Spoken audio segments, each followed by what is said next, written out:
We had a great time, Ash, the kids. It was just really nice before a game, and I'm meeting the boys, and what's your name? And he says, Jet, and that really catches my attention. And I'm like, that's amazing. And then just kind of, I've met other boys named Jet through the years, but this is the first time I asked him, I said, what's your favorite number? And when he said 5, it was just like this incredible moment. I think about it a lot. It happened recently. And so for me, I was born in the Soviet Union and came to this country when I was 3. And the first couple of years were extremely rough. We were extremely poor. And when we moved in 1982, when I was 7 to Edison, New Jersey, that's kind of when our American dream started. That's when we were out of like the gutter and we're, like it started happening. And that's when I started really, to be frank, learning more English and becoming Americanized. And you know, raise your hands if you're under 35, just raise your hands. So for you youngsters, first of all, that's epic. Second of all, something crazy happened back in the day. Kids went outside. And so I went outside and some kids were throwing a Nerf football and I came over and they're like, you know, my friend Eric Godfrey says to me, what team do you like? And I'm like, I have no idea. And he's like, you're a Jets fan. And I'm like, all right, we're Jets fans, you're a Jets fan. It's true that sometimes I wish they were Giant fans and said I was a Giant fan because 4 Super Bowl rings would feel very nice. But I love the journey we're on. I love the climb. 100%. That's when you became a Jets fan. That is told by the neighbor kid, I'm a Jets fan. That is exactly how I became a Jets fan. That was the 1982 season. I started watching that season because this was right before school in August. The season started in September, a couple weeks later. And I just started watching. And I've never stopped, but the Jets tricked me. That was the 1982 season. The Jets made it to the AFC Championship game, the game before the Super Bowl. So I was like, this is great. This is what it's gonna be like. Obviously, we've luckily been able to get back to that game 3 more times in my lifetime. We've lost them all, so the Jets have never been to a Super Bowl in my lifetime. But where the story takes a turn, my friends all had Jets jerseys, and I asked my mom to get one, and we were just not buying those kind of things at that point in our life. The first 7 or 8 or 10 years of America was shelter, food, the end. No vacations, like we just weren't buying things. And so at night, my mom, while I was sleeping, knitted me a Jets sweater, a Jets jersey. And at that point already, my favorite number was 5 and she put the number 5 on it. And so it's singularly my prized possession. When I buy the New York Jets, I'm gonna take that sweater, which I have locked up in the most safe place on earth, and I'm gonna put it in the entrance of the stadium with a little plaque that says, from not being able to afford a jersey to owning the whole fucking team. And I think, you know, I think a lot of us in this room, many don't. My father doesn't have this. A lot of people I know don't have this. But some of us in this room are extremely lucky to be the byproduct of an incredible mother. And when you are the byproduct of an incredible mother, you are really unstoppable. And so like nothing scares me. I think I can do everything. And she's, you know, the beacon and seed of everything that has worked for me in my life.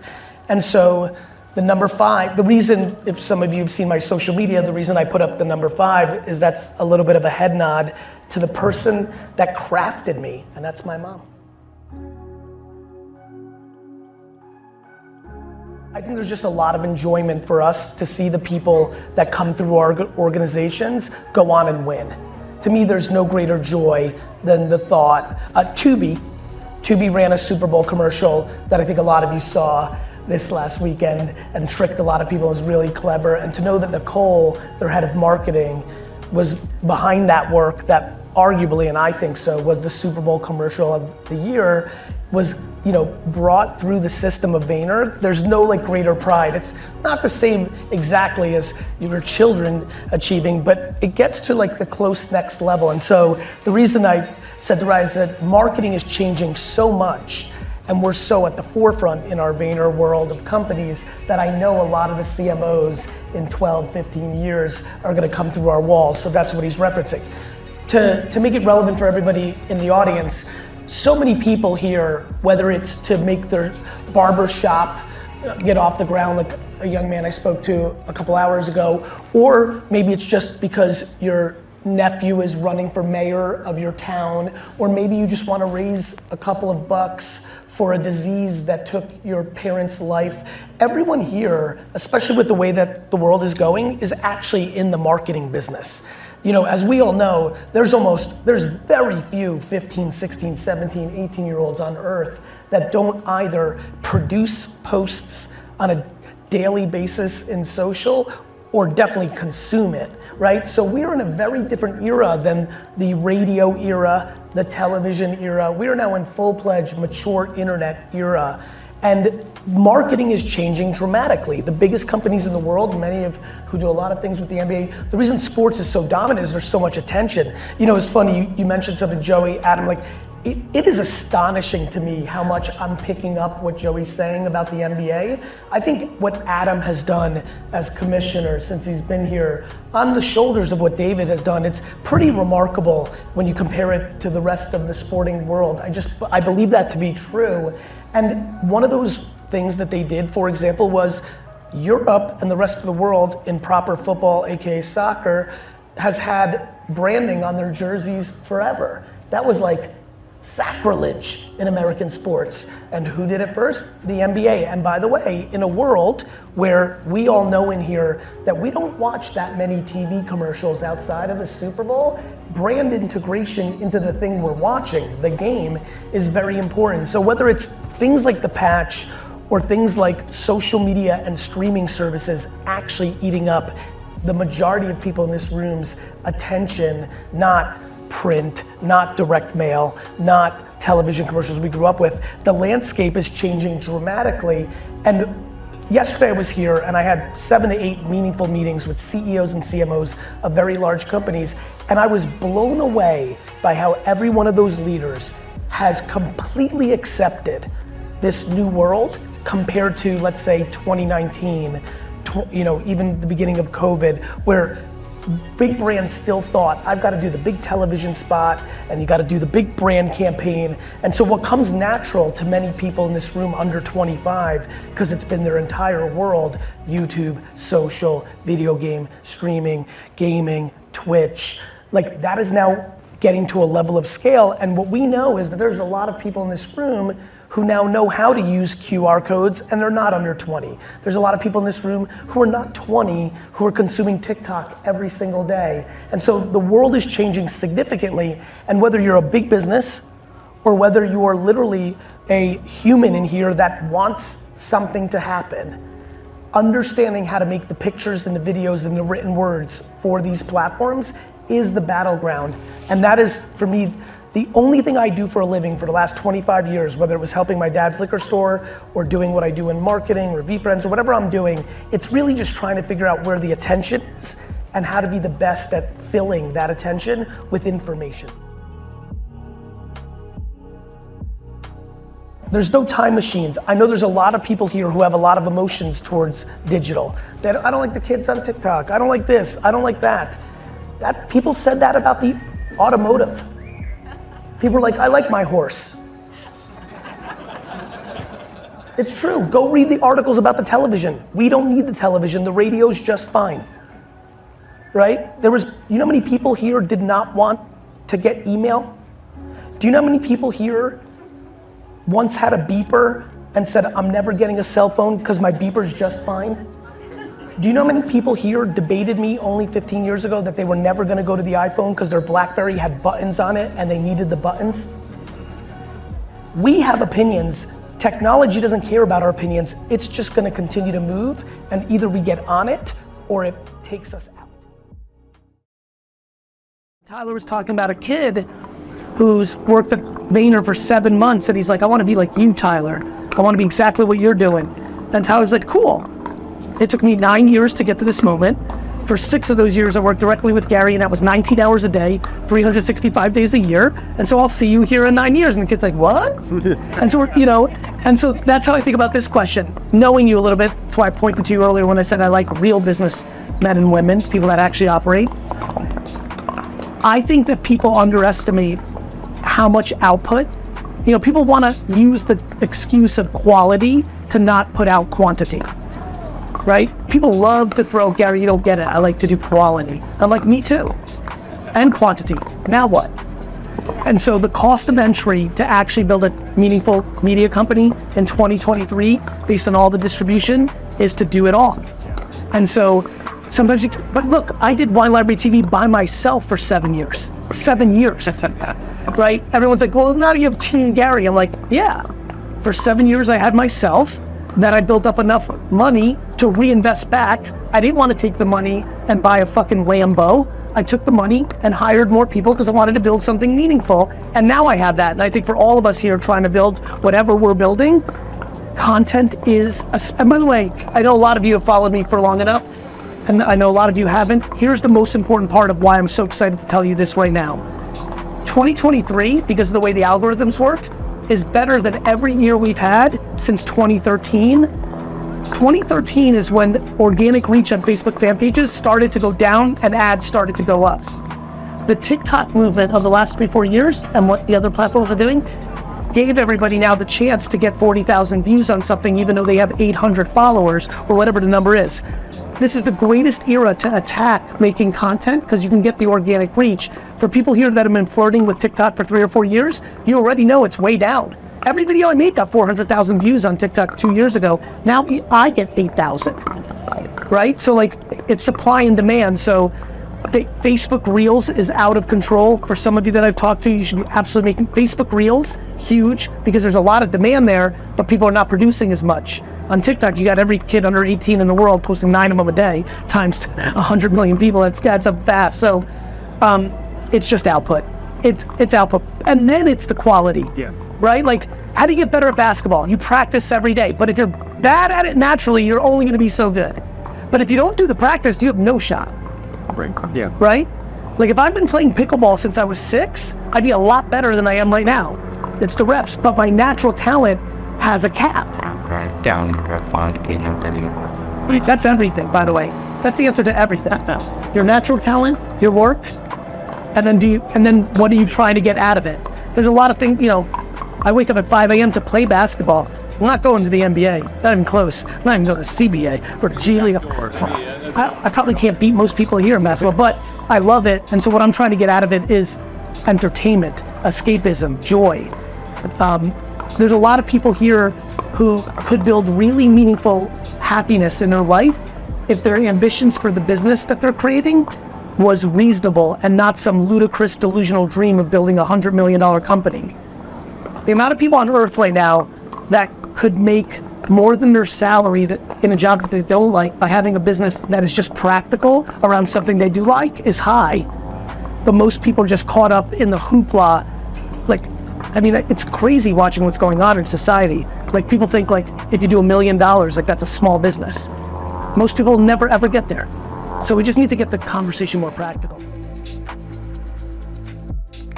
However, right now I'm in the darkest low, the biggest bear market that I've ever had in my life. As an entrepreneur was a graph. I had to move back into my parents' second place. I'm making 3% of gross profits of what I was making in 2018. Yes. How do I deal with that kind of adversity when spiritually, emotionally, mentally, I'm gassed up, I'm fired up, because now, for the first time in the last 6 months, I'm working on things that I own 100% of instead of putting 100% of my energy in something I own 11% of. So I'm seeing a lot of turnover as far as growth at a higher rate, but it's the financial aspect is the last. Well, what do you want from the financial aspect? This is right now, the last 6 months, since 2016, this is the first time I've had to actually go back. I was VC funded. Forget that part. I understand the optics. Yeah. But luckily it's not your parents' primary house, it's their second house, so they're not even there. Sure. I'm listening. Number 2, you seem so happy, right? Like before, now, the freedom of doing something, when you got pushed, when you only had 10% of something and you felt like you were a bigger part of it, that hurts, right? People struggle mentally with the merit of it. Like, I'm driving this, but I only have this.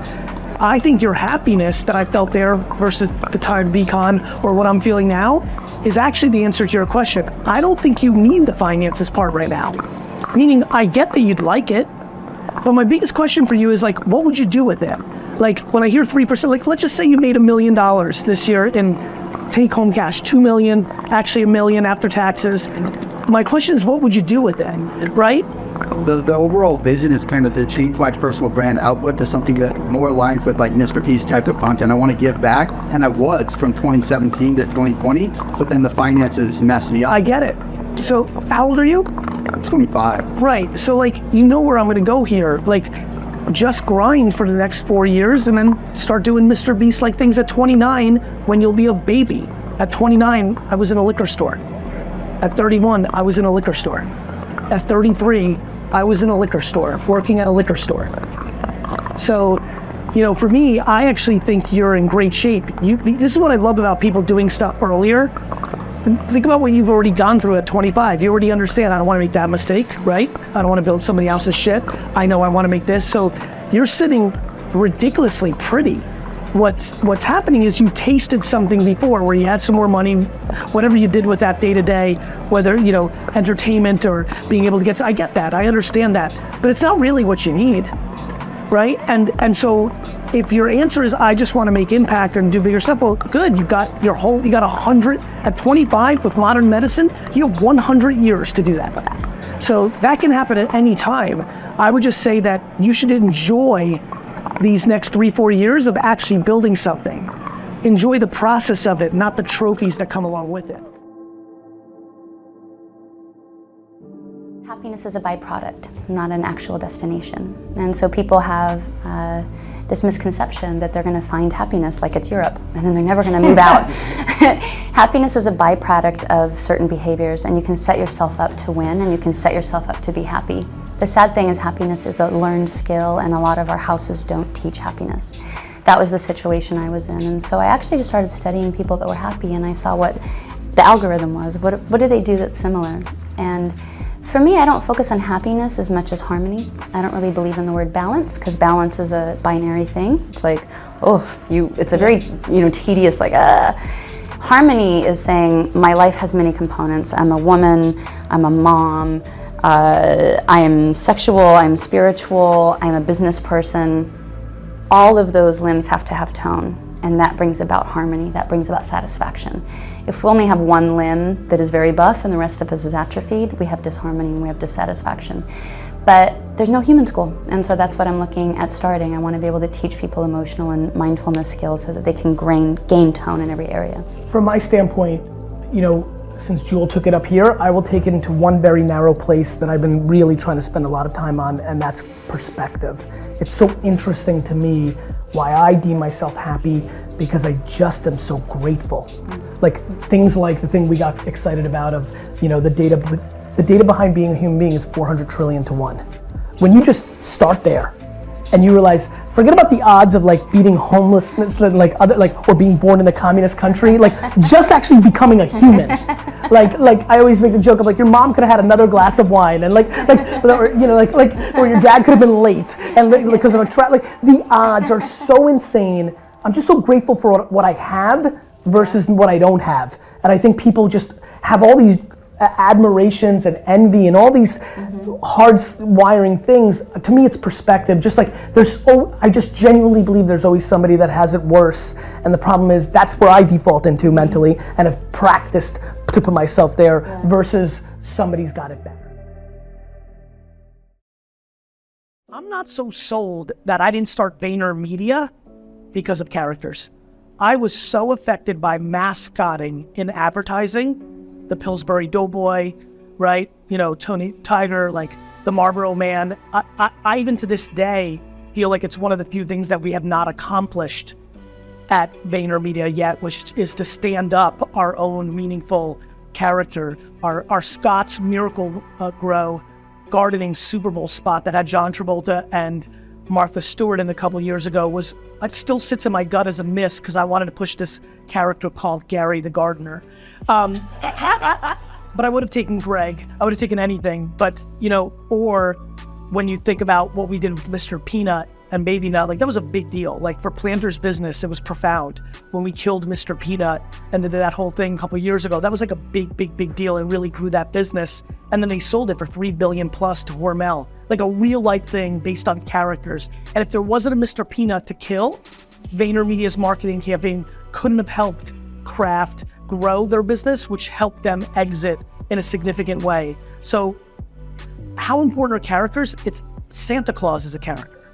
Like, you know, I don't even want to get into like religion and stuff like that, but like, put it this way, it's a big fucking deal. And it's a big fucking deal. And I think, for me, I've been thinking about it my whole life. Before there was an eBay, I was going to garage sales in high school and buying up like the Facts of Life board game and like Grimace from McDonald's toys for 10 cents. Like from the get, I knew that there was something in that stuff. If you showed 17-year-old me, 47-year-old me with an advertising agency and an IP like VeeFriends, he would have been like, fuck, that really took off. Like that hypothesis became like a real fucking life.